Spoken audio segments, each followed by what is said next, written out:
Man with Gareth McGuinness. Well, it's been a long 2 weeks for Premier League football fans, but the Premier League is back with a bang this weekend. It is, of course, everybody's favourite game. Even if you're not a Spurs and Arsenal fan, I think Aaron Neville says this before. It's his favourite game they commented on. It's one of the favourite games as neutrals they love to watch. It is, of course, the North London Derby, and we've got Stefan, big Arsenal fan, and big Spurs hitter on the podcast tonight. So he's going to have a lot to say about this North London Derby at the weekend. We've got a comment in already from Darnhouse the lads. Of course, Liverpool absolutely flying. I'm sure we'll get talking about Liverpool, Stefan, towards the end of the show when we're doing the weekend predictions. But before we start, Stefan, before it gets feisty, we'll introduce this nicely and we'll keep it friendly for the first wee bit of the show here. How's things with you? Good, man. Good. Had a nice summer.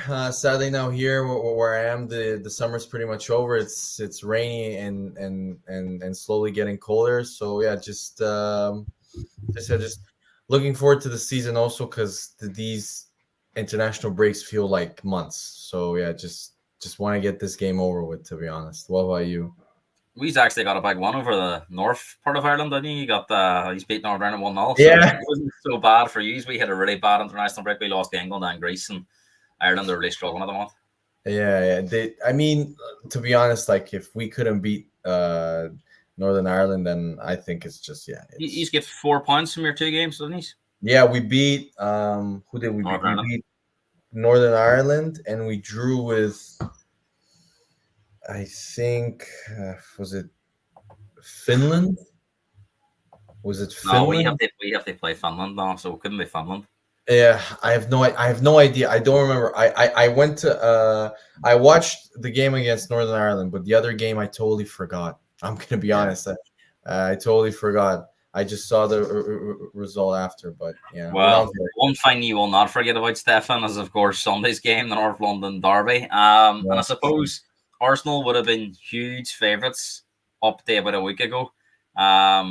Even with Rice suspended, I think. But the fact that Odegaard got injured in international duty brings it back on a wee bit more of an even keel. And of course, now we're hearing from a lot of pundits, including Arsenal ex-players, they're saying that this is no shoe-in for Arsenal on Sunday. Now we players mustn't, and it's a huge opportunity for Spurs to play Arsenal with Rice and Odegaard mustn't. For me, obviously they've got very important players at the back, but if you look through the midfield and the attack, their 3 most important players is probably Declan Rice, Odegaard, and Saka, and 2 of those are missing. So it is a good opportunity for Spurs. They get a win over Arsenal because they haven't beat them in the last 2 seasons.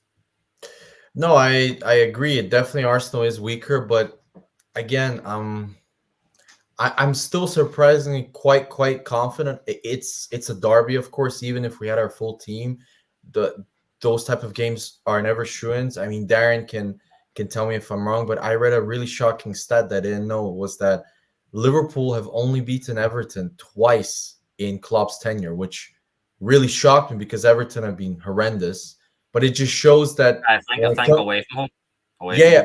At Goodison, they've only beaten them twice. Even when they were like when they were atop, when they won the league, they were always. It was a really. I remember one of the wins that they had was the ridiculous Pickford one, where he tried to catch. Remember, it was going out, and he tried to catch it. It hit the post, and they scored.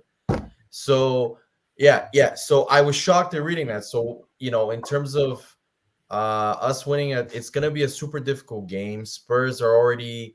I've seen the podcast. I mean, Gareth, you're not like that. We always banter each other, but I mean, some of the podcast headings have just been embarrassing from your fan base, man. Like, we're gonna end Arsenal's season. It's September, guys. Like, relax. It's September. Like, even if Spurs win, even if we beat you, it doesn't end your hopes for top 4. It doesn't end our hopes for the league. Like, for me, it's just it's just like I think it's over the top. But then again, we're missing Odegaard and Rice, but we still have a midfielder that's better than any of yours. So it's not like we're like we're not gonna, part. Tell me one player who's better in your midfield. Is he the same player that he once was though? He's not he's not the same player in I think terms he's of a good player. I offense. think he's a good player, but I don't think he's No, in he's terms of not. his movement and his legs. I'm not sure No, he's the no, same. he's not as athletic in terms of off the ball, in terms of covering the space, but on the ball, Gareth, there's no midfielder from your team that is better than him, especially at progressing the play, at passing, at dictating play more so, where he's the top player. But I'm not worried because it's kind of funny in that the injuries, although they're terrible because of the players that were missing, they've kind of bamboozled you a little bit. Everybody is bamboozled. Everybody is confused. Who are Arsenal going to play in midfield? There's all kinds of rumors. Some are saying he's going to drop in Havertz and Jesus is going to play up top.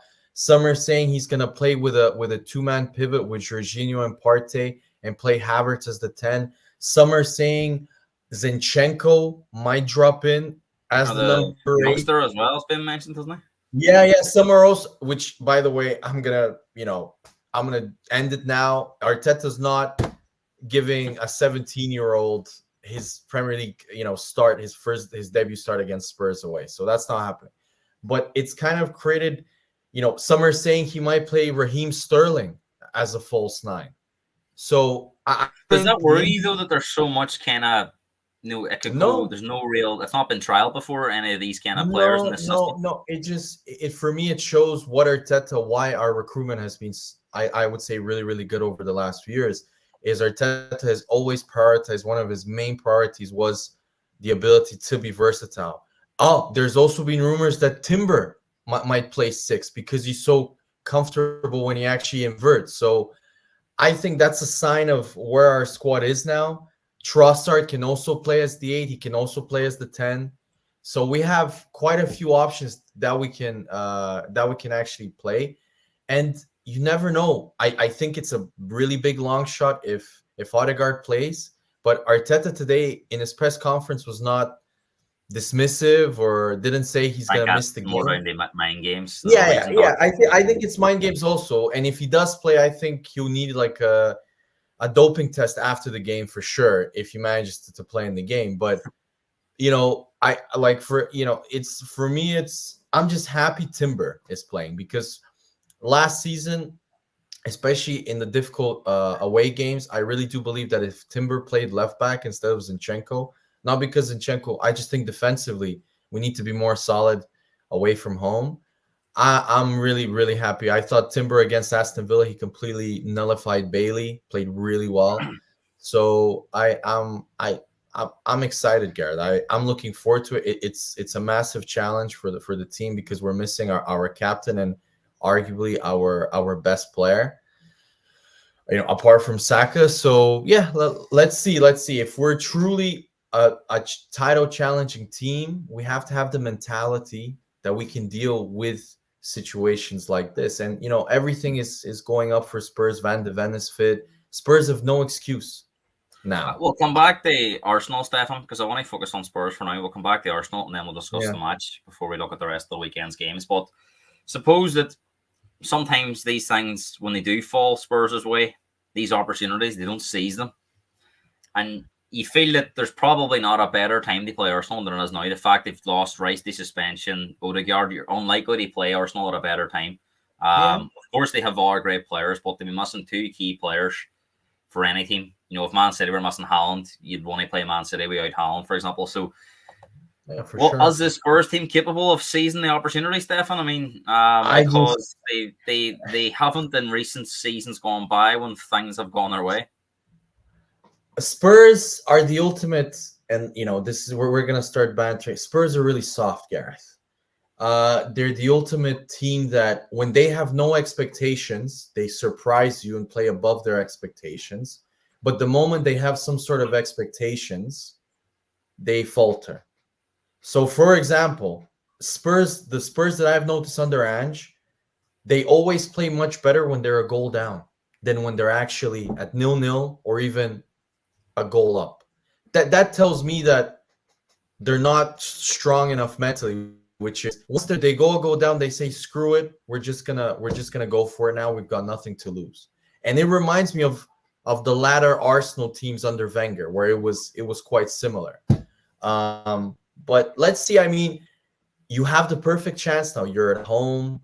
Everybody's giving you up that Arsenal, all of the Spurs podcasts are saying that Arsenal are missing key players. We've got better players, this and that, and all kinds of ridiculous things. So let's see if you can actually walk through it. I personally don't Do you think think so. there's more pressure on Spurs with these injuries now that there's a lot of pundits saying that could go I Spurs don't as well, think and a lot of no. pundits to be fair are tipping a draw. A lot of them are tipping a draw. No, Gareth. I think the pressure is hyped up by the media. Gareth, it's September. It's the fourth game of the season. Not so much league position, but I mean in terms of the game, it's an North London derby. Both teams 1-1. So do you think there's more pressure now? Okay.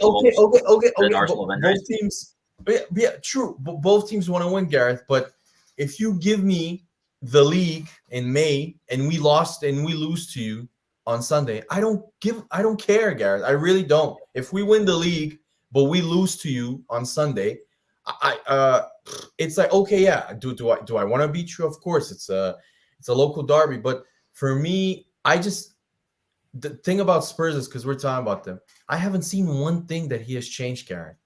And I see these podcasts, and we also had, like, me and you had a bit of back and forth on Twitter about it.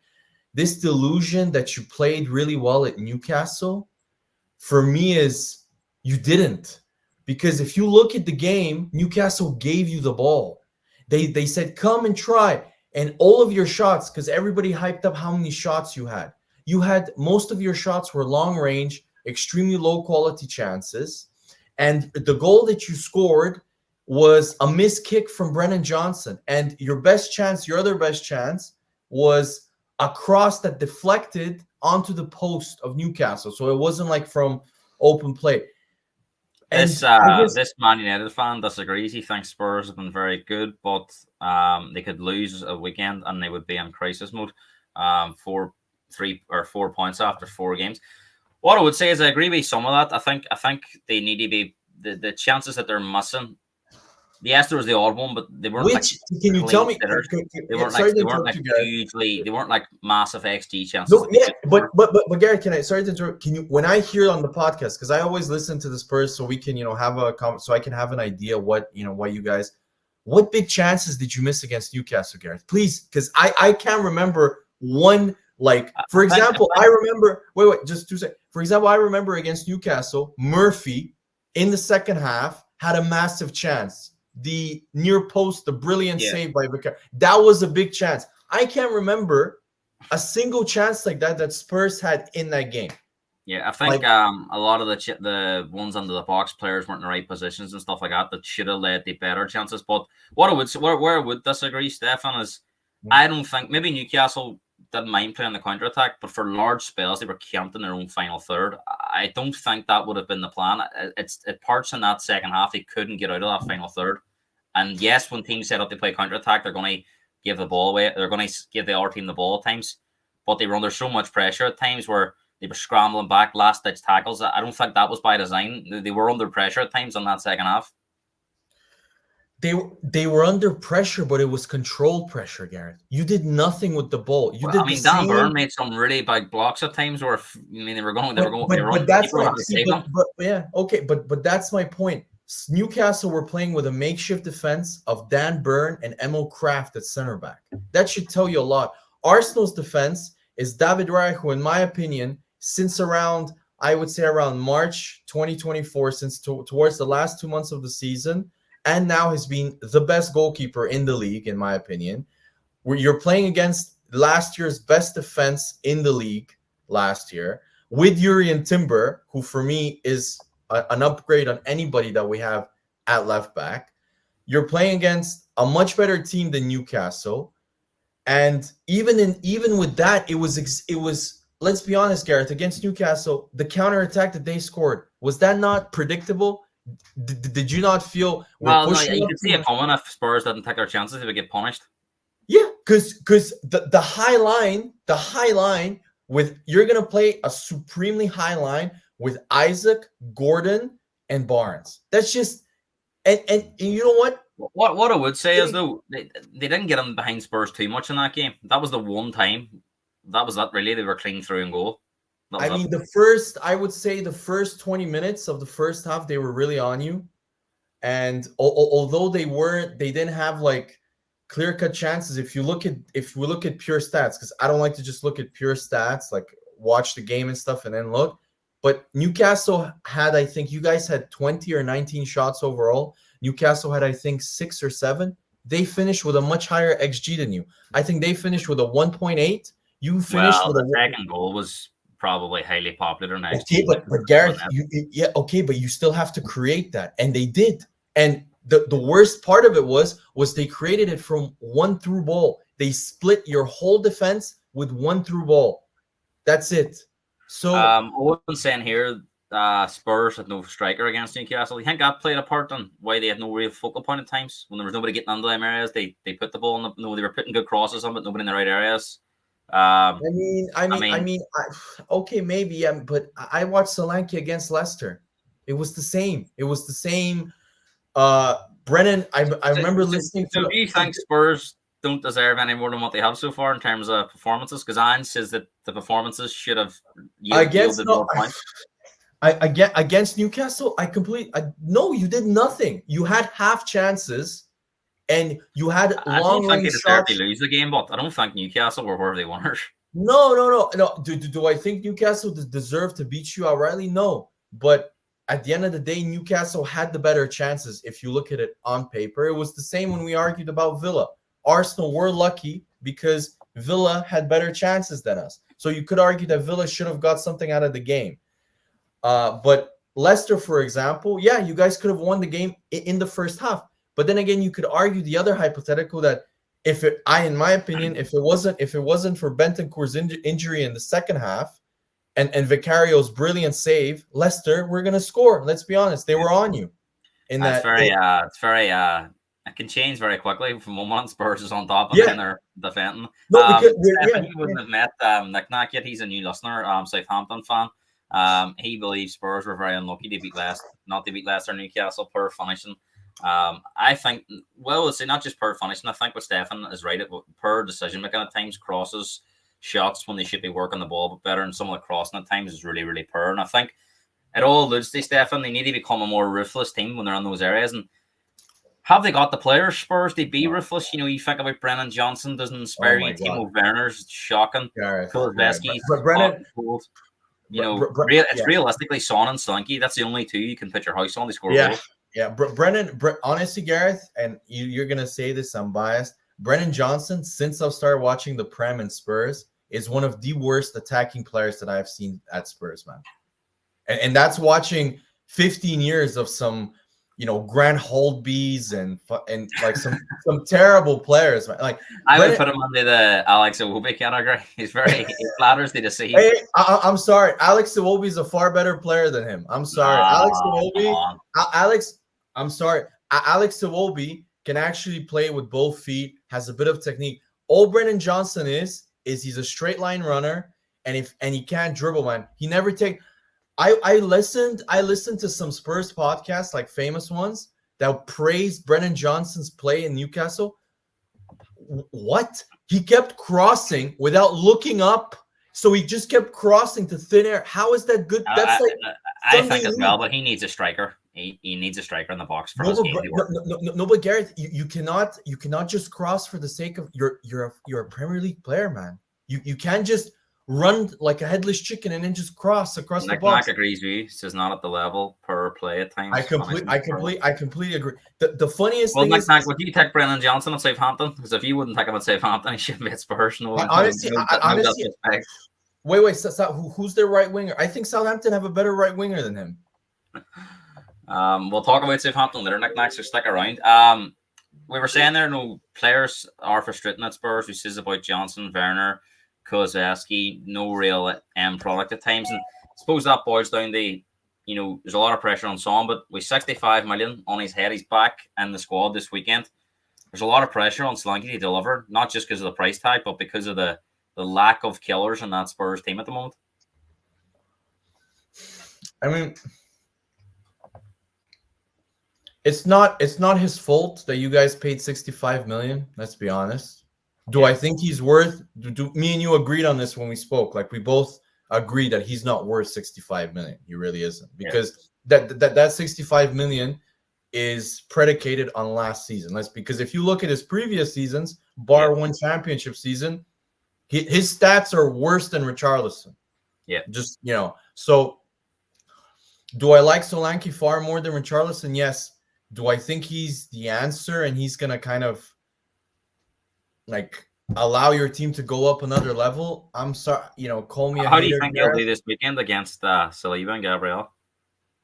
I've watched him 4 times play against Saliba and Gabriel. Did nothing. Well, this is a different, he's on a better team now. I disagree. The attackers that he plays, Bournemouth team is better than the Spurs team. Bournemouth's right winger and Bournemouth's left winger, in terms of creating chances for him, are better than Spurs. Well, Bournemouth's right winger, what's his name? Where were Bournemouth in the league last year? No, I agree. Bournemouth are not as good of a team as you guys. But Bournemouth's right wing, Semenya, is better than Brennan Johnson. I would have him every day of the week compared to Brennan Johnson. And I'm a big critic of Johnson at times, but he did score 5 goals and 10 assists last year. I'd love to know how many Semenyo got last year. I doubt he got 15 goal involvements. Yes, but this is what I mean when stats can mislead you.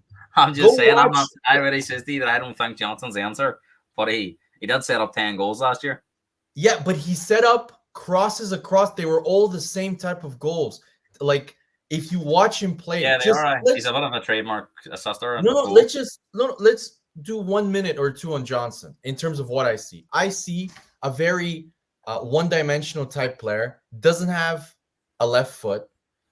Runs in a straight line. His dribbling technique is really poor. His passing, from what I read stats-wise, because we're talking stats here, is one of the worst in the Premier League in terms of retaining the ball. Loses the ball a lot compared to other wingers. Apart from pure speed, so he doesn't, like, I'm shocked. And you know what? People say that Spurs play him the wrong way because at Nottingham Forest, he played as a striker, as part of a 2, where he was much more effective. Maybe, but I think, honestly, I would play. I would not play Johnson. I would play Werner, man. I rate Werner more than Brennan Johnson. Yeah, he can't play on the right, Werner, but that's the problem. He can't play on the right. He tried that there against Leicester, and he was. If you play Brennan Johnson, Johnson will play 100%. He'll play. If you play him against Yuri and Timber, I'm chilling, sipping a margarita. I'm completely calm. I mean, one of the things that's going around Spurs at the moment is there's a lot of divide in the fan base with Ange. Some are supporting him, some are against him. I mean, you've been down a similar road for up until the last couple of years, really. There was a kind of divide in the Arsenal fan base with Arteta. There still is some fans, but the majority of fans are behind Arteta. Do you think Spurs fans need to be patient with Ange, give him another season, see how it goes, and take it from there? Because, I mean, they can't sack another manager and start again, surely. I agree with you, Garrett. I would give him 2 full seasons and see where you're at. I just don't think your board has never shown patience. Let's be honest. Yeah. I think I read a stat. The only team that in the last 10 years that has sacked more managers is Watford. I think. Watford. Yeah. So far away. Yeah. You're here. Yeah. So, I would give him 2 full seasons. He has no excuses, in my opinion. The first thing where he shoots himself in the foot is he really talks too much, Gareth. He really, like, today in the press conference, he said that he expects Spurs to challenge for the league. Dude, just shut up. I don't know who your PR guy is. Try and change the mentality of the club. Not so much that he believes it. I don't think he believes that. Okay, Arteta might have believed that he wants to challenge league with Arsenal in like 3 or 4 years, but you never heard Mikel Arteta say, "Yeah, we're gonna challenge the league for sure in 2 or 3 years," or "I usually win things in my second season." You're asking to get your nose rubbed in the mud. You're asking whether it's... I think this all stems from didn't Conte say that finishing in the top 4 that season to come on was a miracle, and that players all celebrated. I think is he trying to change that culture of top 4 is brilliant, and we shouldn't worry about finishing top 3. We're top 4, and that's our limit. Do you think he's trying to change that? I agree. He's trying to. Maybe he's saying something he doesn't actually believe right now. No, yeah, I completely agree with you. is I hate the Conte kind of looking down on you as a club and stuff. Like, I hate that more. But I think he's trying to give your players belief that, let's be honest, there's no basis for that belief. You don't have. I would say after this transfer window, your squad is actually weaker than it was last year, in my opinion, based on the number of players, based on the experience, the average age and the experience of the players for you to play 2 games a week. So for him to put that amount of pressure, not only the amount of pressure, all the fans, because I've noticed there is a substantial amount of Spurs fans now that are becoming quite skeptical of his methods. Yeah, I would say it's 50-50, right down the middle. Yeah, and when you talk like this, those fans are gonna, are gonna have their ears up and they're gonna wait and see. Because if you lose to Arsenal this week and then you get knocked out of the FA Cup, which is away to a really tough, away to a really tough physical championship side, that is Spursy written all over, like all over. So he needs to focus on himself. Like Spurs, they beat Arsenal and lose the commentary, and we'll be more Spurs. Or that. He needs to focus and he needs to improve. Your first target should be top 4, not trying to challenge for the league. Actually, your first target should be the domestic cups this year. If Spurs finish 5th this year, same as last year, don't win anything. What do you say to that? I mean, would you give him an year? It depends on the context. If you finished 5th by like 1 point or like same as last year, down to the final day. I honestly, even if I wanted to sack him, if I was in Levy's position, who are you going to hire, Gareth? Who's going to come? You've given this guy, I think over 450 million, right, Gareth? Is it 400 and something, 420, 430? You have bought all the players in the summer, 150 maybe. In Enix's 24-year tenure of the club, there has never been a manager that has been backed more than Ange. So I just don't see the point if he finishes just short of the expectations. I don't see the point of firing him. But for me, this football with 2 games a week now, with Europa, with traveling to Eastern Europe, far distances. I really worry. Other than the Galatasaray game, but the other games are pretty handy. That's travel. When I saw Galatasaray away, you're not winning that, Gareth. Turkey away is probably apart from the other ways are all handy trips. Yeah, no, travel wise. Yeah, travel wise. So he needs to adapt the football, and that's what Arteta realized after our first season that we challenged, that the football that we were playing was too chaotic, and that's why by the last 2 months we ran out of steam, and that's why he changed his style now to a much more controlled and much kind of slower way of building up play. But let's see, like I'm intrigued. Unless this thing goes completely south, I can see him being here for at least another 2 years. Because they backed him with all these players coming in. He's got rid of all the players they don't want. He's built a young team. Yeah. Whatever way you look at it now, that young team has to develop. They're all young. They're going to make inconsistencies. They're going to have bad days. They're going to have some good days. So they need someone else. Okay, Gareth. Okay, I agree with you. But okay, so you spend 40 million on Archie Gray. You hype him up because he talk. Look, the thing that as a rival fan that annoys me, and I don't know, you as a Spurs fan you might like it, but he talks way too much, Gareth. And he talks, Ange? and he talks. I'm gonna be honest, he's full of shit a lot of the time. Like, what was it? 6-7 months ago, he said when people were like, "Are you gonna challenge for the league?" And he's like, "Let fans dream." Then 3 or 4 months later, when you guys were in a rut, he started questioning the club. He started questioning the culture. Now it's back. I think that was down to the Man City game. He wasn't happy that some fans were cheering on Man City. Yeah, but Ange, it was your fault you adapted your system for the first time against Man City. That's not on the fans. Of course, yeah, were they a bit loserish to do the Poznan in the stadium just so Arsenal don't win the league? Okay, yeah, but don't act like it's only the fans. You lost countless games, because you put Emerson Royale at left back. Next thing they think Spurs is going to turn things around. He says every game he's watching, they're dominating. He gives me vibes, and I know he gives me vibes of Wenger at the end, where we would go to Chelsea, Gareth, have 70% possession, but lose 2-0. on the counter. And then Wenger would come out and say, we were the dominant team. We were the better team. You lost 2-0, and Chelsea would always have better chances. I remember those games. They would counter us, and they would score from a corner. You go through that Spurs team, but at the moment, and other than Son and Solanke, Madison, possibly Romero, the rest of them are all under 23. So they're going to have an experience, aren't they? Spurs this year, they're going to lose games they should win. But that's what I mean, Garrett. Don't go in the media and say I expect a challenge when you're telling me these absolute facts that the average age. And not only this, I look at some of your players this season. By that logic, the players that were really good for you last year, Vicario, Udogie, need to either keep their level or go up another level. Vicario this season, Garrett, I don't know what you think.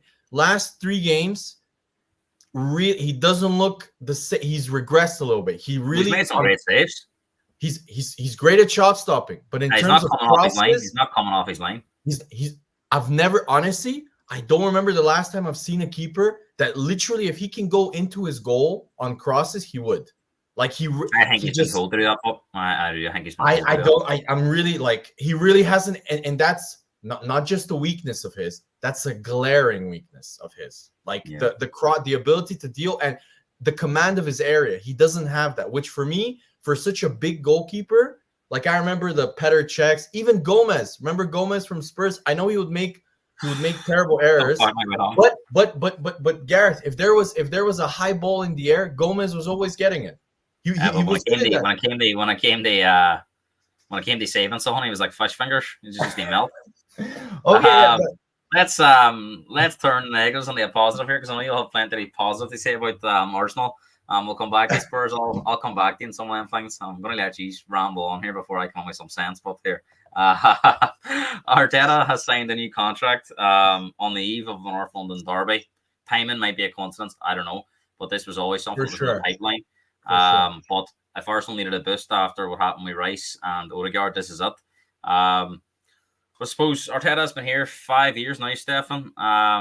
New contracts. Some of the hitters, of course, have stepped up and says he shouldn't have got this, but I know a lot of Arsenal fans are happy to see him sign. I think it was a great, he's 12 months left in his contract. We all know Barcelona would love him. And if he's vulnerable, you have to protect an asset, and Arteta stays and seems happy to stay from what he said in the press from signing that contract today. So he signed a new contract at the end of the 2026-27 season. So that's 3 more seasons. Where are we at with Arteta, Stefan? I mean, will he see 2027 if he doesn't start to add silverware to all this promise? Because they are playing well. They've transformed the club. But ultimately, this process is on the winning stage now. There's no real improvement, because the only improvement they can do now is one. Really, that's it. Yeah. He has where our club was, and this is why I'm gonna be honest, Garrett. I hate not my fan base. I hate the fan base that represents us on YouTube, where they literally, it's like they've had selective amnesia. They forget about the previous 10 years where, even Wenger's last few years, where every time February would come, we would collapse. Like, it was almost predictable. It was literally every single year the same thing would happen, where we would never sign the right players. We would always react to the transfer market rather than have a plan. So a player would have to get injured, and then we would panic by Shkodran Mustafi, Lucas Perez, just some shocking players.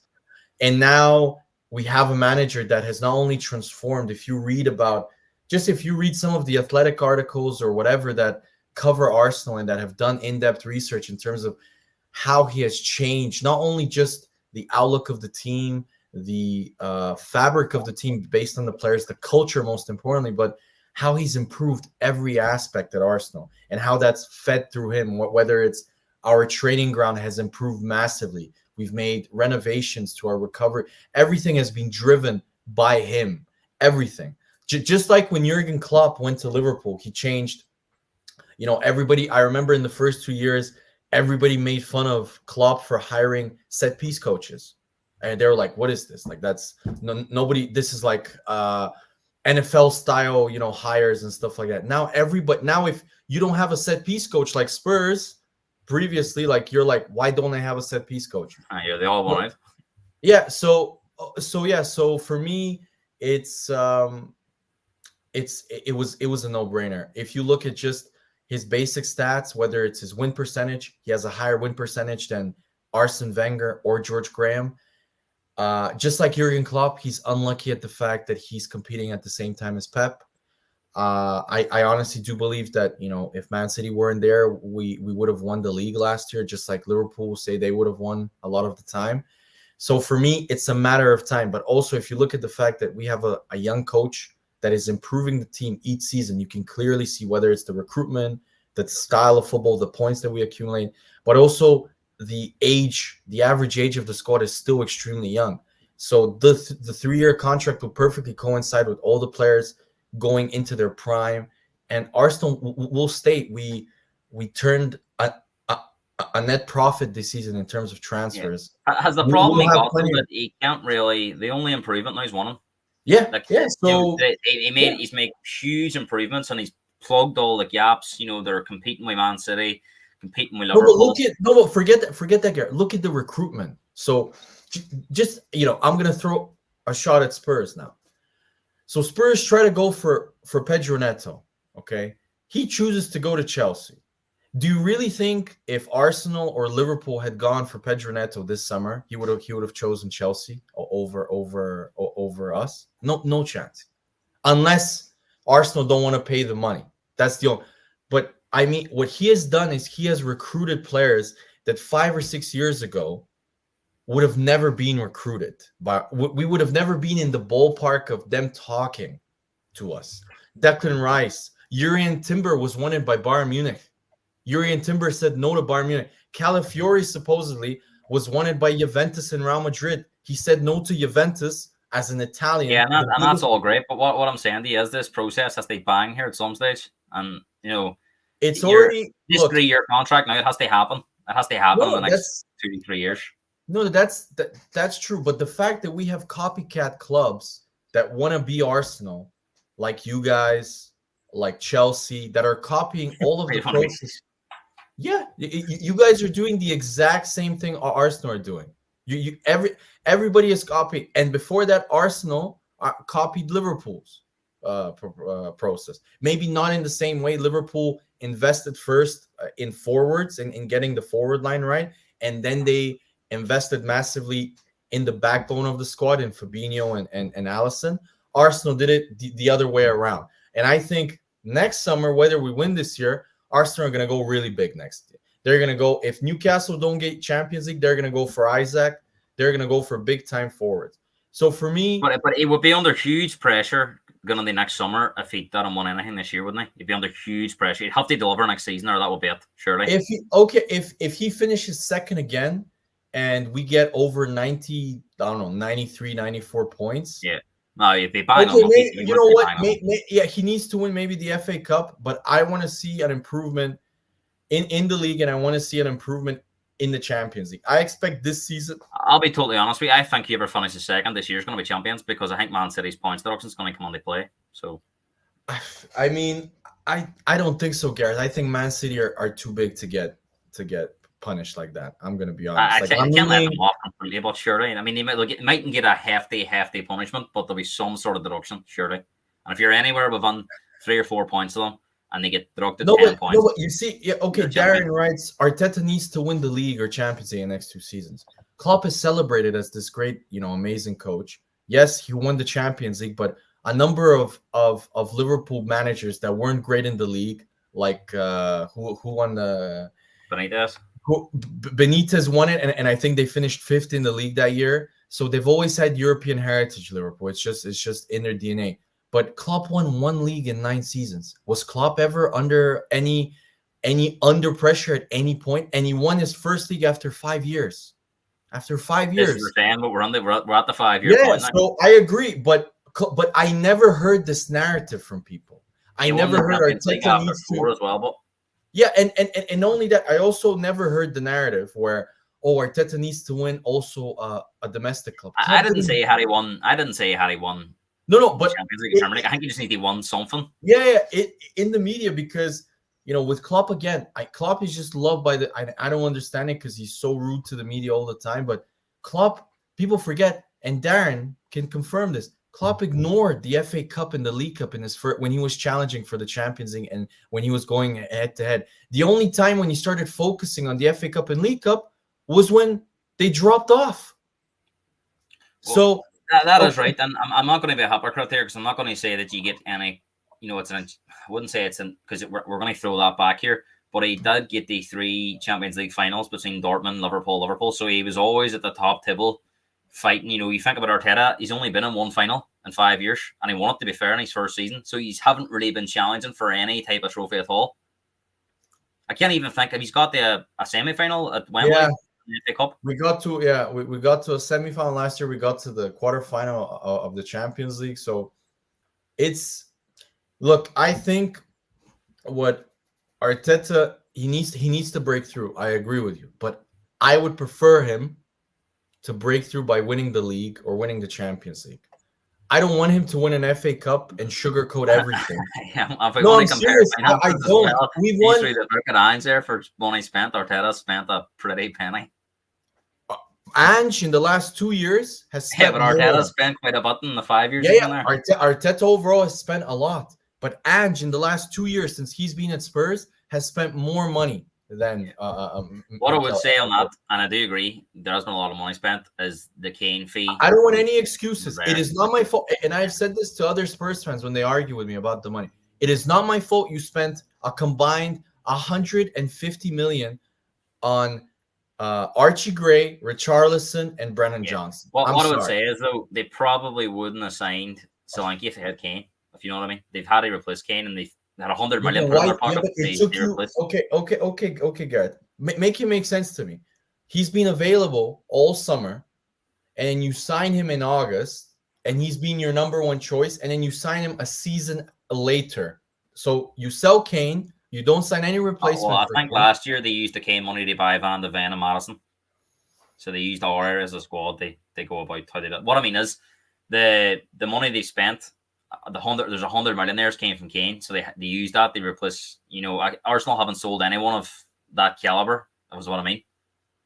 No, that's true. But in terms of, you guys never replaced Kane. You signed Madison and you signed Van de Ven, but you relied on Richarlison to pretty much. I would say net spend Spurs are careful with the books. They haven't spent huge. Even this summer they sold a lot of players. What are you talking about? Your net spend is only second to in the last 2 years to Chelsea, Gareth. That's the only team that has spent more. It's not like or I think it's Chelsea or Man United. I'm not sure. I think Man United have to be behind Man United. No way. This season, I think this season you spent 120, 130 million net spend. The season before, you spent, I think, 100 million. Well, let's go through the squad, right? Vicario cost 17 million. Porro, 40 million. Romero, 50 million. Van de Ven, 40 million. Udogi, 15 million. Dragusin, 25, 30? I'm just going through the starting 11 first. 30 million. Oh. Bentancur 25. Was it 25 or something? 20 for him. Madison 40. Solanke 65. Johnson 50. And Son's been there a lifetime, hasn't he? So, but if you think about the players they've lost, Kane's gone for 100. Højbjerg left for 17 million. Emerson Royal 15 million. Rodon left for 10. They've sold a lot as well. No, but they have spent more than they've sold, 100%. But they've we're thinner this year in terms of numbers because we've sold that much dead wood. Anyway, getting back to Arsenal, we'll come back to the game at the weekend. I want to put up a stat for you. Now, I don't necessarily agree with some of the Arsenal fan base that are using this as a stick to beat Arteta with. But Arteta's first 5 years, 1 cup, and he's been 8th, 5th, 2nd. A lot of progress there in the league. Only the 1 cup, which a lot of people are saying isn't good enough. Wenger's last 5 years, 3 cups, 4th, 2nd, 5th, 6th. Now you can see a steady decline there in league position. And even the 82nd, you could say that was a very strange season. Leicester won the league that year. All the top teams were off it. So maybe that's why. No, guys. I remember a certain team that played in white managed to finish 3rd in a 2-horse race. What I'm saying, exactly. But what I'm saying is that was a very in years gone by, that 2nd place would have seen, if you were 2nd to Man United or 2nd when Wenger when Arsenal were competing for league titles, we United, it was either them United first or Arsenal first, and the all run was second for a number of years before Jose Mourinho came in. But this was a very different second, if you know what I mean. Okay. So you can see there that, whilst a lot of people thought that Wenger's last 5 years were miserable, he did won 3 cups. And I'm not saying I think Arsenal are a better team now than they were then, 100%. No, but a lot of the Arsenal fans are saying that they were more successful, even if I have the perfect rebuttal for these fans. You asked them the simple question: would you prefer the state of the team then, when we won the 3 FA Cups, or do you prefer the state of the team now?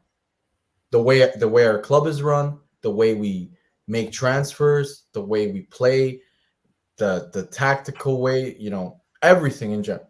Just the way the club is run, the way Arteta coaches. Just ask them. Because you can argue the same about Ten Hag. Yeah. Gareth. Because Ten Hag is more successful than Arteta. But if you ask Man United fans, which position would they rather be in right now, Arsenal or Man United?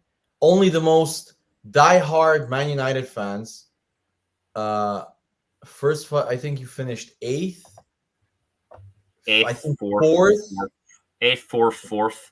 Yeah, 8th, 4th, 4th, and then second and first. Yeah. So it's the cup. This is what I mean. Those FA Cups that we won, Gareth, although it was brilliant and I had a great day, they sugarcoated the rotting shit at the club. They sugarcoated the culture. They sugarcoated our decline. And they made people kind of blind to the fact that although Arsenal did win those FA Cups, okay, and we did have one-off games where we beat Chelsea or we destroyed Villa or in the other run and stuff, it completely masked what was going on at the club and the way the club was run.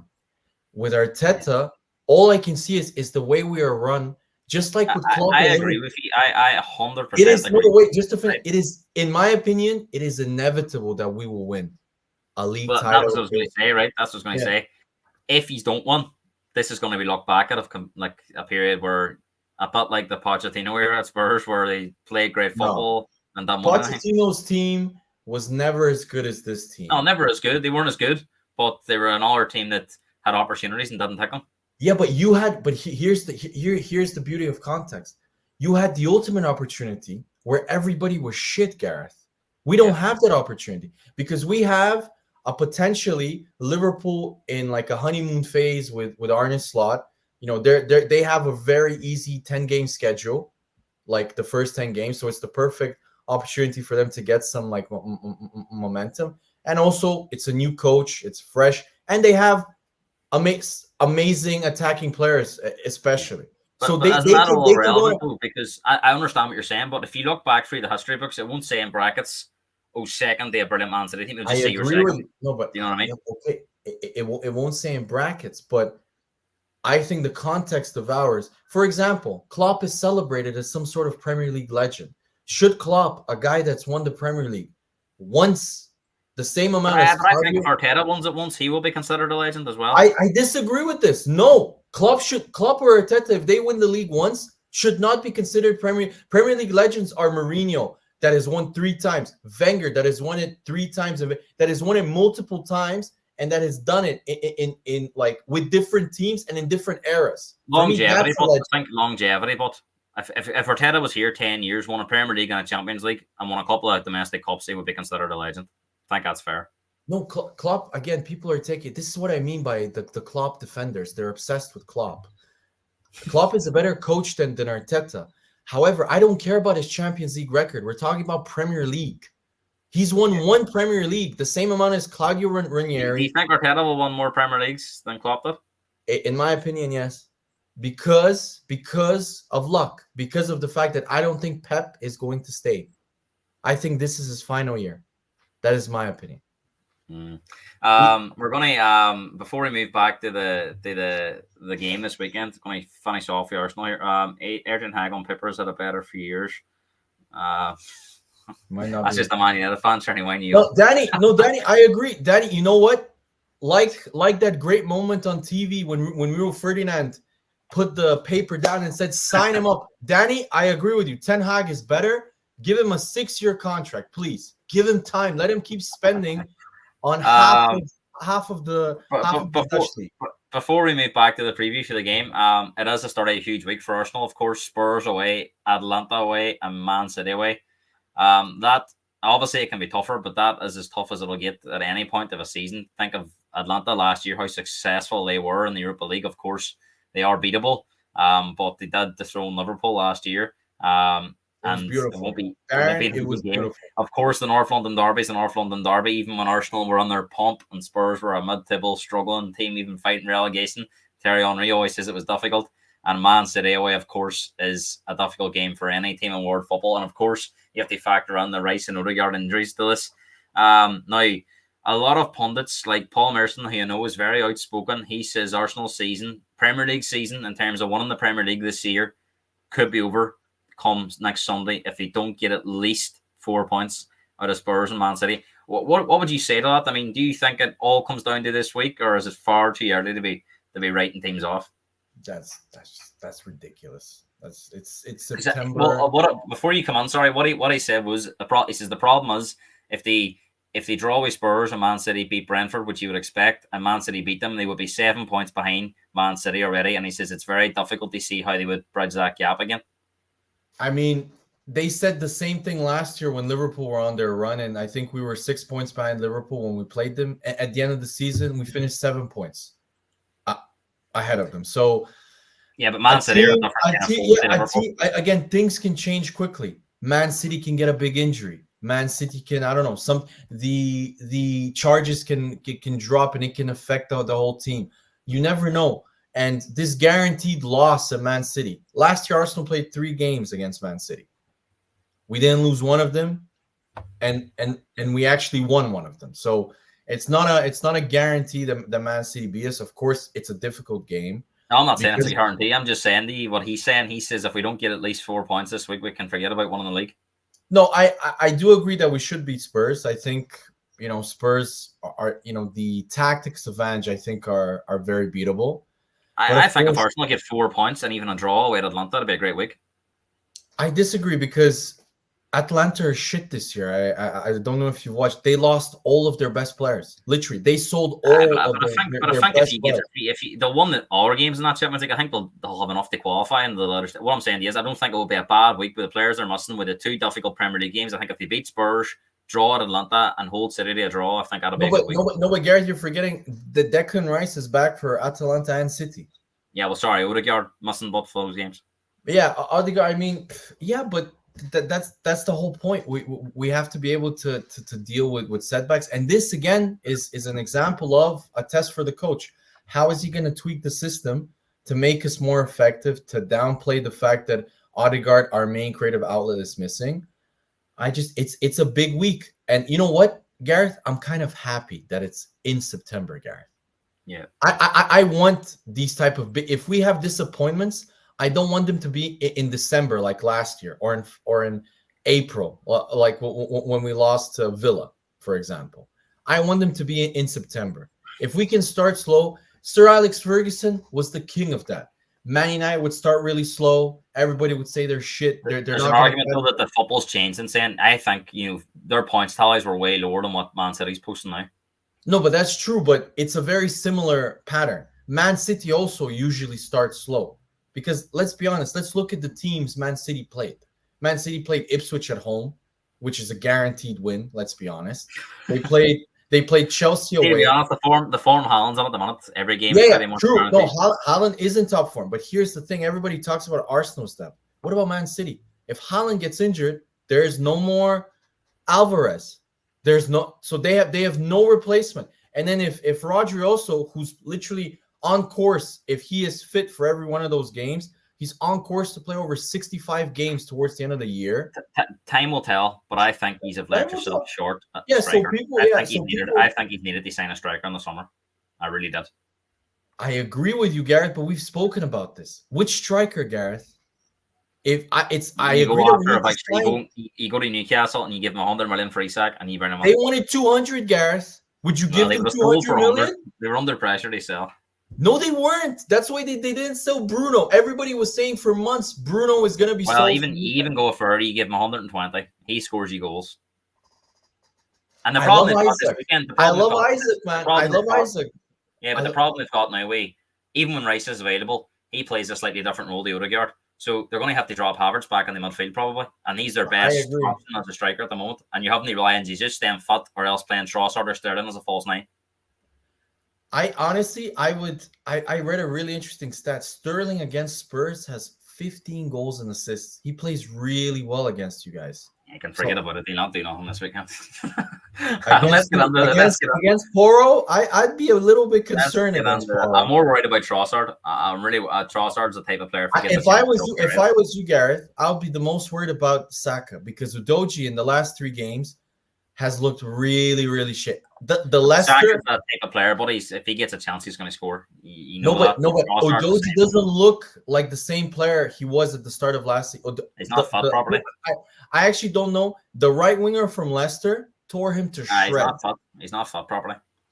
So North London derby, of course, this weekend. We've built it up there for a good nearly an hour there. We're going to get into the nitty gritty of it now. When we spoke a bit about both teams, we have obviously spoke about the game, but we're going to go into more depth here. Of course, Odegaard and Rice are missing for Arsenal, but Van de Ven and Solanke back for Spurs. I suppose we've done that to Odegaard and Rice. We haven't really spoke about Van de Ven coming back into the Spurs team because if you remember that goal against Newcastle, that was down that side where he is.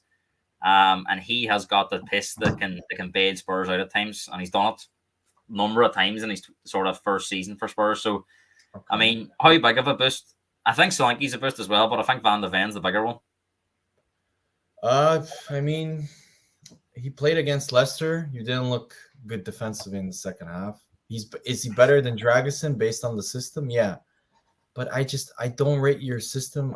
I don't think it's not that big of a boost for me. I think Arsenal on the break, they should give you problems, and no matter how fast he is, Van de Ven playing 2 at the back on transitions, especially, he's a boost. Sorry, yeah, he is. He's a boost. He is. Very unlucky not to score in this game last year. Obviously, the very tight offside rolled out.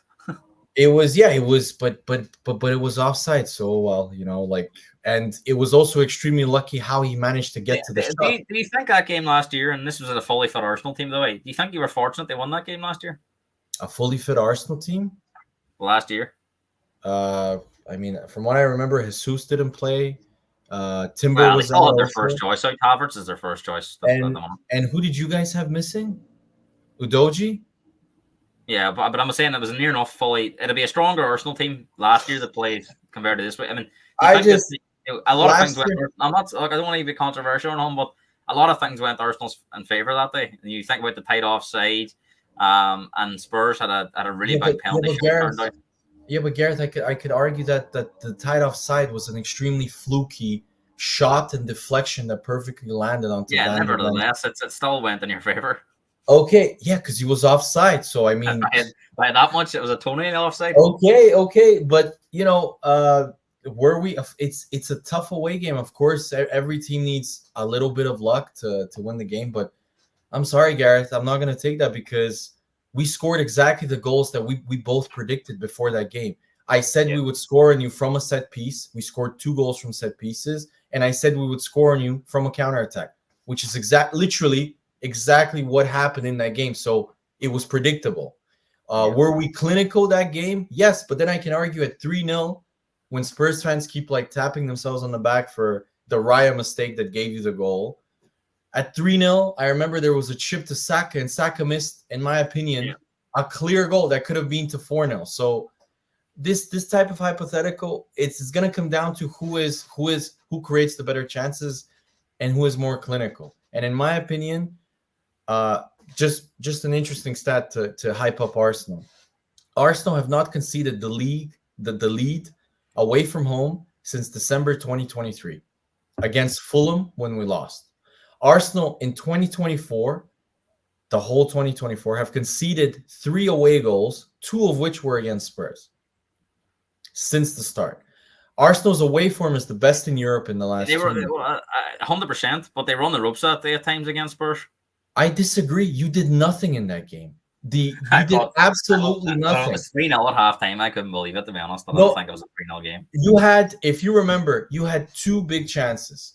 You had a set piece chance from Romero, the header onto the post, which was at 1-0. The offside we're not going to count because it's an offside, so that's not a chance. And then the second chance, which was at 3-0, was the ball over the top from Porro to Son, who skied the chance. Then in the second half, you did nothing for 20 minutes. That you had zero chances until David Raya gave you the ball. It was a different game, Emma. Yeah, and then but it wasn't because of your good play. We fucked it up, Gareth, and we gave you a goal. So it's You not could like say the same about Spurs just giving Arsenal goals, but them 3 goals that Spurs give away were criminal. How did you screw it up? Havertz won the ball back, went past your player, then played a beautiful pass. Well, to the Saka. first one was an own goal, wasn't it? The first one was and the on second me. one was a counter attack from a corner. Yeah, but the second one was a brilliant counter attack from Arsenal. And the third goal was when we 7 players starting watching Havertz. No, third goal was your players were playing zonal marking, and Vicario is allergic to going 5 centimeters off his line. So we exploited. Thankfully, Arsenal will be on the ropes this week, but it wouldn't count against Spurs beating them. I think that sums it up.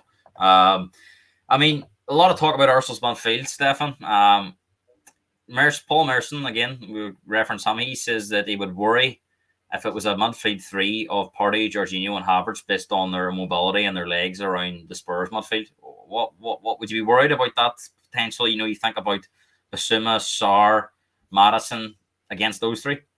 He seems to be pretty worried about it. I don't know. Apart from Sarr, I really rate Sarr. I've told you before.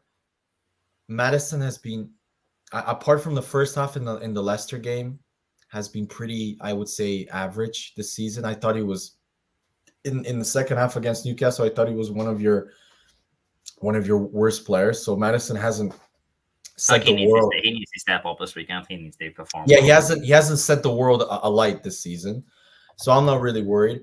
Bentancur is, I can't understand Bentancur. He has one good game, then he has a game where he looks like he's lost, completely out of the game. He's no consistency. Yeah, so I'm not sure there. Basuma started the season quite well, but not like he started last season. Stop it, Gareth. You know what? I think it's a blessing for you guys that he's injured. Honestly, Bentancur for me is miles better. Well, that's not confirmed yet. No, he said he has a groin issue, which I really doubt. They assess it tomorrow. He could be out, but they says it's 50-50. It's not a big deal. It's the same. Like Basuma and Bentancur are quite similar in terms of what they can do. So I wouldn't be like. There's a Leeds fan here saying, "Watch out for Archie Gray. He might be on." Yeah, watch out for Archie Gray. He might throw an Arsenal player a water bottle by mistake. So yeah. Darn saying this could be the game for Madison to click.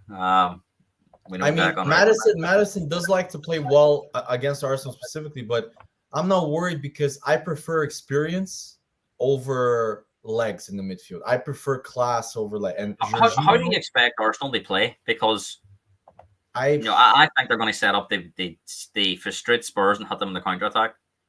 Do you see that? Every single team plays like that against you.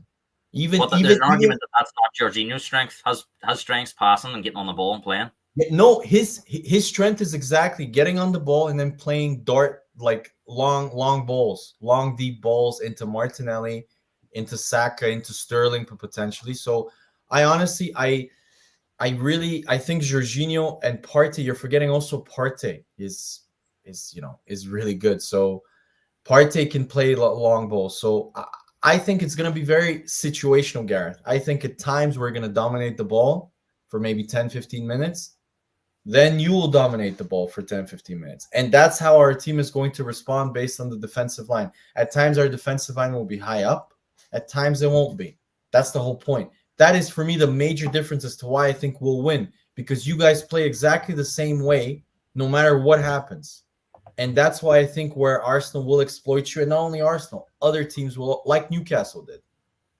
So Nick thinks Spurs would like to hit the game, but Arsenal will exploit them on the counter attack. What I was going to say is we've talked about a lot of players tonight. One player we haven't mentioned is Martinelli. Do you expect him to start on Sunday? No, I actually think he's going to start with Sterling. So you go Havertz in midfield with Jorginho and Partey, and he'll go Saka on the right. No, I'm gonna go. Trafford Yeah, on the I left, actually, Sterling, I pretty much. actually think. I don't know. See, that's the weird thing. I have no idea, Gareth. What would Like, you go? What would you do with the midfield and the attack? We know the back four: Timber I'm left back.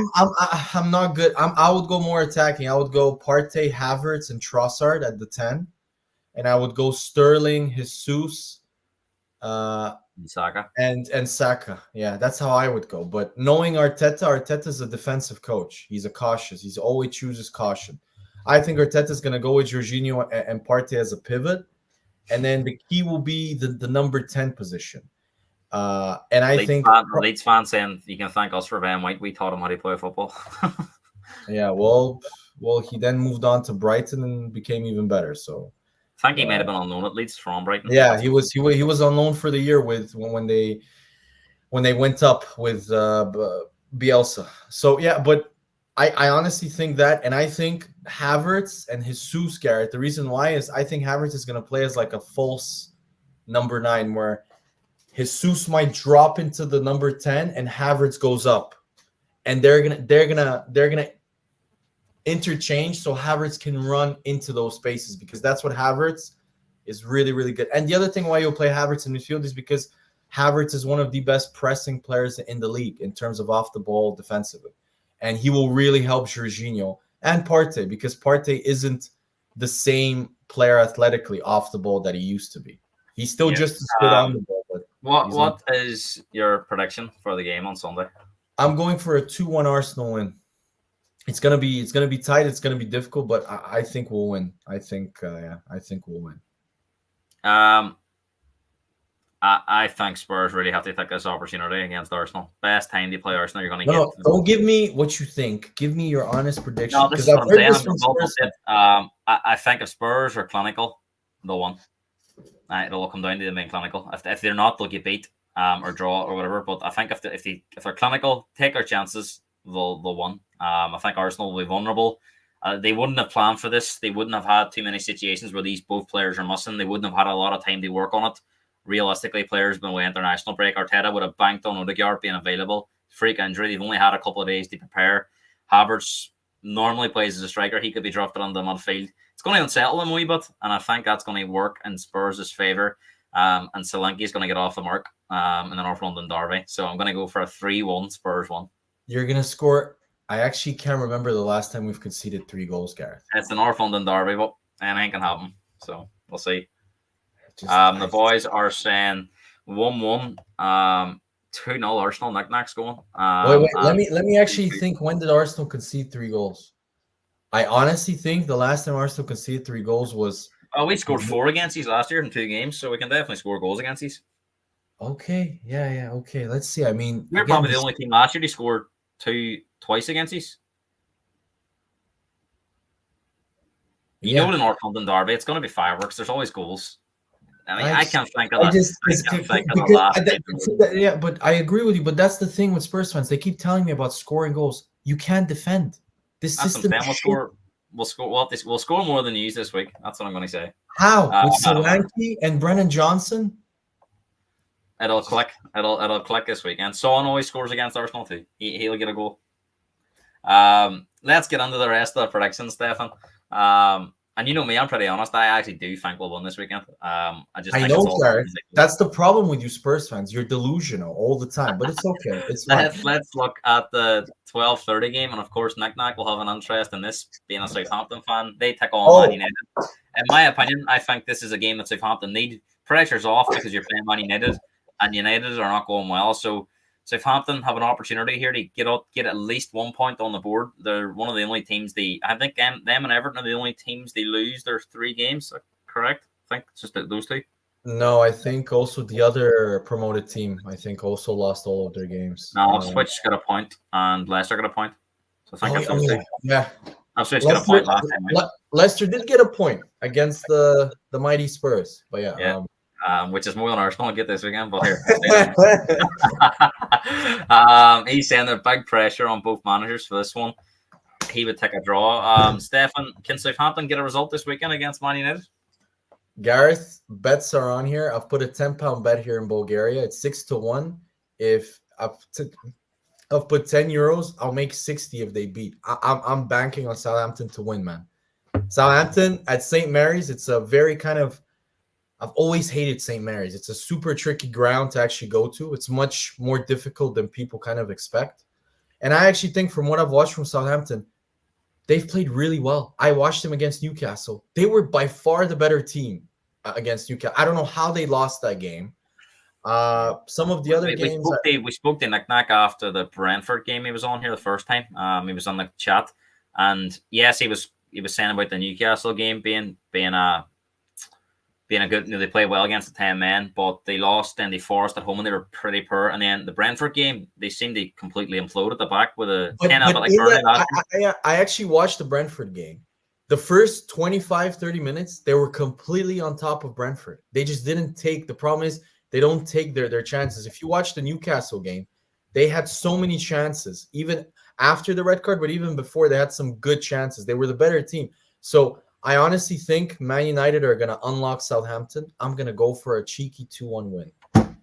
That is something that's Ten Hag usually does pull a result out when he needs one. But doesn't. Darren, what have you been watching? Not in the league, not last year. Well, he did it a few times against the Lutons and your Sheffield Uniteds last year, didn't he? And the Burnley. Yeah, by getting, I remember that Luton game. He got absolutely battered in that game. I don't know how Luton lost that game. Do you remember Luton had like 25 shots in that game or something? It was crazy. He's saying our problem is we aren't clinical on attack and we give chances away playing out from the back. Not a good combo. It's okay. Man United are already going to have your man of the match. Casemiro's going to play. Well, is Ugarte not back on? He's back. I really doubt he's going to play. Ugarte, who's not fit, who just played 90 minutes in South America and traveled all this way. And, the risk of injury, I think, is he's going to play Casemiro again, I'm sure of it. I'm really struggling to call this. I think it could go either way as well. I'm going 2-1. I'm going 2-1 because I'm going to go for a draw. I'm going to go for a 1-1 draw. I just haven't seen enough yet from Southampton to suggest they can be clinical. Brighton against Ipswich, another promoted team going to Brighton, who are flying, to be honest. Got a great result away at Arsenal. Beat United as well, and of course runs to Everton on the first day at Goodison. Brighton, though, they tend to start seasons pretty well, especially their new managers, so this is probably something to be expected. Of course, no Europe this year, which will help them in the league, you would think. And Fabian Hüsler won the manager of the month today. So things are going really well for Brighton, and I suppose Ipswich is a nice game on paper, and you'd expect Brighton to win. If Brighton have the same ref that they had against Arsenal, they're definitely winning this game. But I think Brighton are going to win this. I think it's going to be 3-1 because Ipswich will play attacking and will play like more favorably for Brighton, and Brighton just have better players than Ipswich. So I really think. Yes. We know Man United fans. We know he's amazing. We know every signing that Man United make, he is the best player in Copa America, the best this, the best that. Yeah, PSG. I have to say, a lot of people are confident that Brighton's going to hit big numbers here: 4-1, 4-0, 3-0. I disagree. I've watched Ipswich. They had Liverpool on the ropes in the first half, completely on the ropes. So they're not as bad of a team as and they had chances. I know City beat them 4-1. But they scored first, and they had chances also after that. So I don't think they're as bad of a team as people make them out to be. Leicester are shit. But what did you say? Sorry, scoreline. I'm going 3-1 Brighton. I'm going to go 2-0 as well. I don't think it'll be as big as what some are thinking. But you mentioned them, Leicester, who've been struggling. Kind of thought when they played Spurs they were going to have to do better, and they've struggled, and they've lost their 2 games since. Palace, of course, had a difficult start to that Brentford game, then lost to West Ham, but did get a result at Chelsea last time out. So Palace will be looking at this as a good opportunity to get their first one of the season. And judging by what you think of Leicester, Palace will get their first one. No chance. Oh! You mean because I heard Leicester would beat Palace. No, Palace season. I'm going for 3-0 here. Leicester can score goals, Gareth. No, I'm gonna go 2-0 as well. I think that's a bit comfortable. Not a derby, another London derby this weekend, of course, not the one that everyone will be looking forward to as much as this, but Fulham, West Ham, become a bit of a traditional Premier League fixture this night. Fulham and West Ham can't always been in the Premier League. since West Ham come back up, of course, and Fulham as well. But this is a fixture that's going back quite a bit. Fulham, I always kind of associate them as a good team at home, and they struggle away. They couldn't even beat Ipswich last time, but you'll get a different Fulham at home. And West Ham have been successful on the road this year, but of course they did play Villa and West Ham at home, who are probably better teams than them. They've done well. They beat Palace away, and they won their last away game as well. I can't think who that was against actually. Who did they beat last time away? They were. I watched the game against Palace. They were quite lucky in that game. Yeah, Palace they probably have the Spurs lack. They've got killers. They've got Bowen. They've got Kudos. Yeah, Bowen scored a ridiculous goal like from nothing. So, I honestly, West Ham, from what I remember, usually lose to Fulham, and Fulham are that's their thing, as you said. Their home form is always strong compared to their away form. So I actually think Fulham will win this. I think it's going to be 2-1. A goal for your boy Smith Rowe. You could have been doing me Smith Rowe this weekend. Will you regard mustn't? Nah. He did score the last 34 million. 34 million's better, Gareth. And I would prefer us to sign someone better than him in January or in the summer, hopefully. So I'm going to go for a draw as well. I'm going to go for 1-1. You're going to go for 1-1? No, Fulham are somebody else in the chat went for 1-1, I think. 1-1. Too tightly matched at the Craven Cottage. Liverpool, here, let's speak about them, Stefan, because their fans are loving Arne Slot. I told you guys. They're playing the exact same type of attack on football, but it's more secure at the back, and they might even be better than they were under Slot than they were Klopp. Very early days, of course, but you would expect them to make it 4-1 out of 4 on Saturday. Callum is going to the game, and he's expecting a big Liverpool win. Liverpool worrying at the moment. They have started the season well. I mean, they've played. Who have they played? They've played Ipswich away, where in the first half they were completely on the ropes. So they were looking the same Liverpool as last year, defensively open. They played Brentford, which I thought the Brentford game, I thought they were a bit fortunate in that game because I thought Brentford were better for spells of the game and also had some. Allison made 1 or 2 really good saves. So yeah, they're playing better, but they haven't played somebody that's, if they're gonna go on about Man United, okay, yeah, Man United are terrible. I mean, I thought it was quite impressive. And even sorry to say, even against Man United had some really good chances that they should have scored at least 1 or 2 goals in that game. Liverpool are doing exactly the same thing as last year, which is their forwards are top quality, so they're in form. So they're super clinical. The Mohamed Salahs, even Luis Diaz is clinical, which is quite rare that he is clinical. So they're going on a high now. I still think their midfield, they're too open in the midfield. There were a number of times where Man United and Ipswich broke on their midfield. But let's see. I mean, it's Nottingham Forest. Nottingham Forest for the last 2 years, if I'm not mistaken, usually has the worst away record in the league. So a lot of big scorelines here: 3-0, 3-0, 4-0. I'm gonna go. Yeah, I'm gonna go for 3-0. I'm gonna go for 3-0. I'll go with the same as you. I think Liverpool won this quite comfortably, 3-0. Final 3:00 game on Saturday is, of course, the champions taking on Brentford, and Brentford were a team who did give Man City problems in times gone by. They did give them slight problems last year in the games, but Man City managed to win both of them. But I'm not sure this is the same Brentford team anymore. I think Tony's a huge loss, and from what I've seen of Brentford, they're a bit lightweight, and I think they'll struggle this year more than they did in previous years. And Man City at the minute we have, they're too hot, and I can only see one outcome here.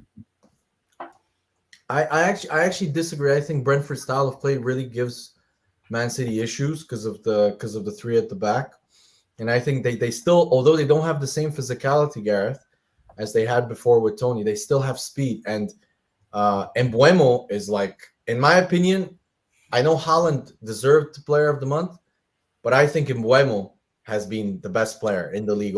See the games.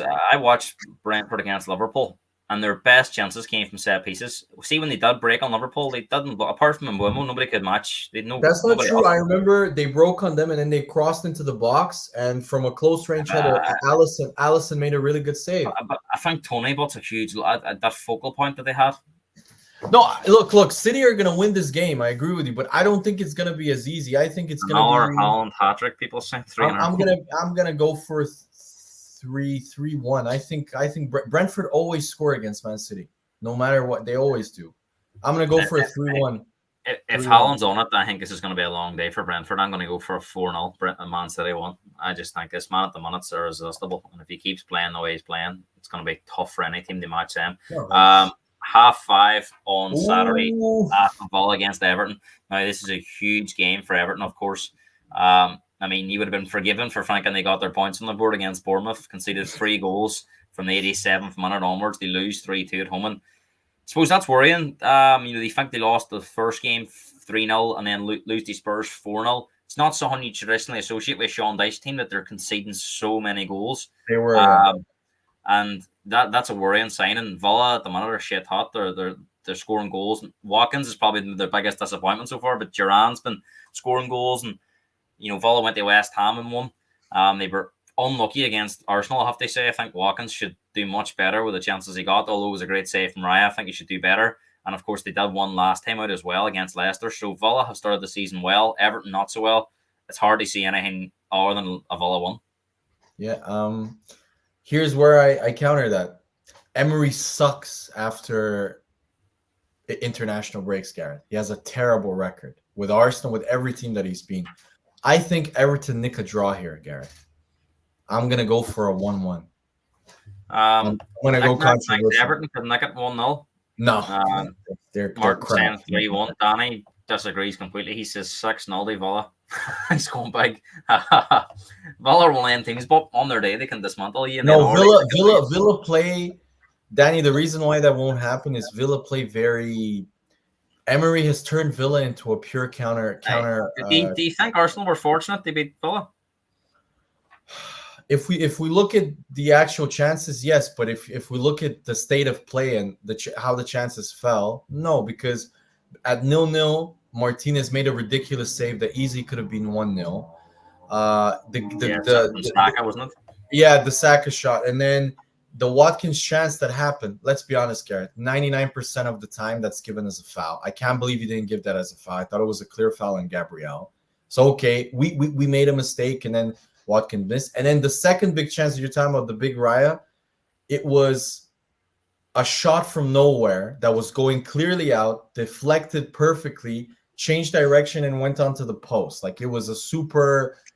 I can't believe he didn't score that one. I mean, everyone said great saving, but he put it straight at him. Anywhere else in the goal, he can't react to that. No, I agree. I'm gonna tell you, I think honestly, since the start of the season, our best player has been David Raya. Not only because of the save, but the way he has looked, the presence in the box, the way he has distributed the ball. He has been really good.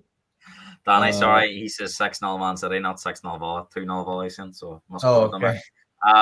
So you're going for a 1-1. I'm going to go for a big Villa 1. I'm going to go 3-0. I'm going for an Emery classic here. After the international break. There's an even later game on Saturday at 8 o'clock. Bournemouth Chelsea. I have to say, I've been very impressed with Bournemouth so far this season.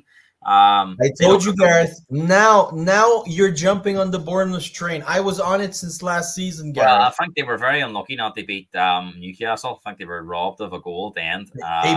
They battered Newcastle. They were much better. They were poor against Everton in the first half. They could have been out of sight, Everton. Yeah, they were. I think Bournemouth are one of them teams. When they're on it, they're very good, and then they can be bad as well. But they're pretty good. They're pretty good at home. No, but they're going on the same trajectory, I think, slightly better than last year, which is they started super slow last year. Everybody said they're going to get relegated with the new coach. And then they suddenly, in the last 4 or 5 months of the season, especially after 2024, they were really, really good. So I think that they're just a slow starter. I think they've got some really talented players. I love watching Semenyo. By the way, Gareth, I know you're going to think it's biased, but honestly, they upgraded on Solanke. I have watched the striker that they signed. He's better than Solanke. I cannot, and that just shows you the pull of the Premier League. I cannot believe he's faster, he's more physical, and he's a better finisher. We'll see about that. I guarantee Solanke scores more goals than him. Okay, he should score more goals. He plays for Spurs, doesn't he? Not for Bournemouth. Well, Solanke scored 19 in the league, so it shows you that can be done. If it's good enough, he'll score 19. Yeah, he scored 19, but only scored one goal against the top 10 teams. All of his goals were against mid-table. Okay, I'm gonna go for Sorry, Bournemouth. Chelsea. Uh, I'm gonna go for a 2-1 win for Bournemouth I agree. Bournemouth 2-1. I think Bournemouth will win this as well. because I think Spurs, Chelsea are just now yeah, they're in civil war, Chelsea. So yeah, we it's don't know bad what's at going. Chelsea, but we've talked about that before.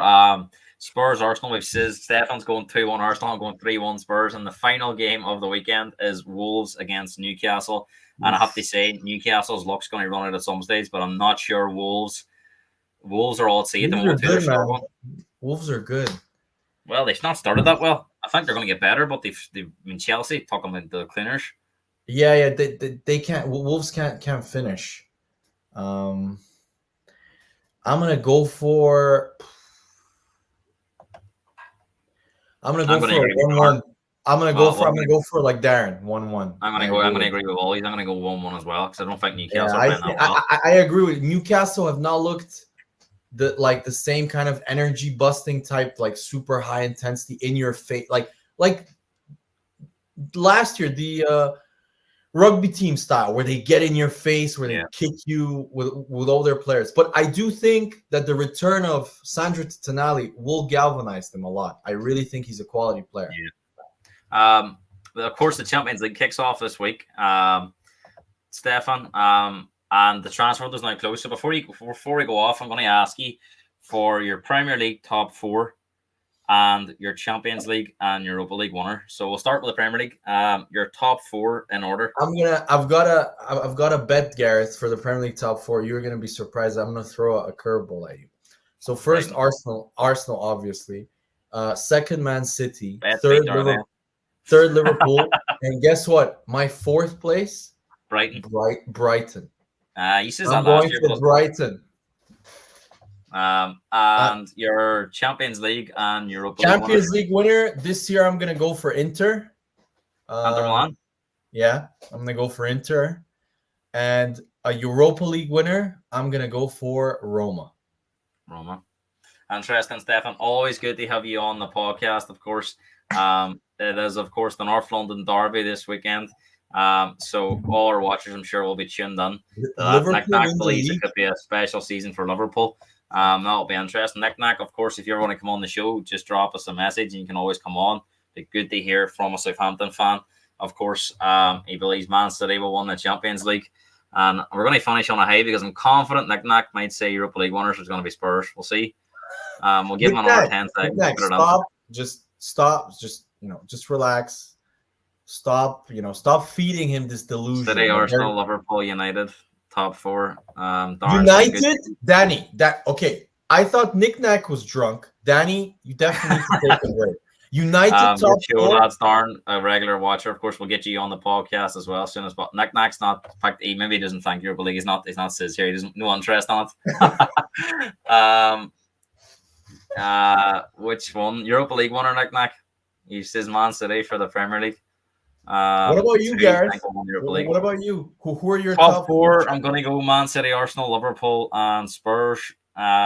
Champions League, I'm going to go for Man City. No, sorry, Real Madrid. Real Madrid to beat Man. Yeah, okay. Real Madrid to beat Man City in the final. Unless they meet. He believes West Ham have more chance than United are getting fourth. If City dealt with appropriately, then it will be Arsenal, Liverpool. I don't know about the Europa League, but I don't think it'll be Spurs or Man United. I just think European teams are more suited to them competitions. Roma might be a bad shout, but Bilbao might be a shout because they're the host team in the final. If they got to the final, they could be hard to beat. Sociedad also, man. Sociedad have a very good team. Sociedad could be interesting. I just think them Italian teams can be difficult to beat in them competitions, so I think Roma might be far away. I think Spurs and United will get pretty far, but I think not only that, the reason why I'm high on Roma is, I mean, some of their they signed La Liga's top goal scorer. And if you look at their record in the Europa League over the last few years, they're making the final and semifinal almost every year. Stefan, brilliant to have you on as always. I'm sure we'll get you back on. Probably get. Unfortunately, it won't be a podcast this time next week. I'm in Budapest, but we'll get you on after the Man City game, and we'll see where you're at then. Because that will be the end of your big week. Of course, but I all hope's not lost. It's only Spurs as Sir Alex Ferguson says season, nothing to worry about. Of course, if you need any reminding, the North London Derby is at 2 p.m. UK time on Sunday. That'll be about 4 o'clock your time, Stefan. Yeah. Before So, Knack's revealed Mourinho and Fenerbahce. He can never. Oh, he can yeah. never That's not it. But Actually, if you're Knack, you're wrong. Fenerbahce are out of the Europa, man. They got knocked out. No, they're in it. They're in it. They Didn't got they Man get? United. They got United as one of their teams. Didn't they get knocked out? I remember they got knocked out of the Champions League. Oh, they got knocked. Oh, yeah, true. So Fenerbahce play Man United because we play Galatasaray. We're both away day then teams, I think. So that'll be interesting. Wait. Are Man United playing away at both games? No, United's away to Fenerbahce and Spurs is away to Galatasaray. So I think something like that. But if you're new around here, make sure you like the video and subscribe to the channel for more content. Until next time, we'll see very soon. There will be a show on Monday night dissecting all of the weekend's football, including North London Derby, and looking ahead to the Champions League. We'll also look ahead to the Premier League on Monday night's show as well, of course, because there will be no podcast next Friday because of my holidays. But thanks for watching tonight. Lots of people seem to enjoy it, and we'll see you again very soon. So until then, come on, you Spurs.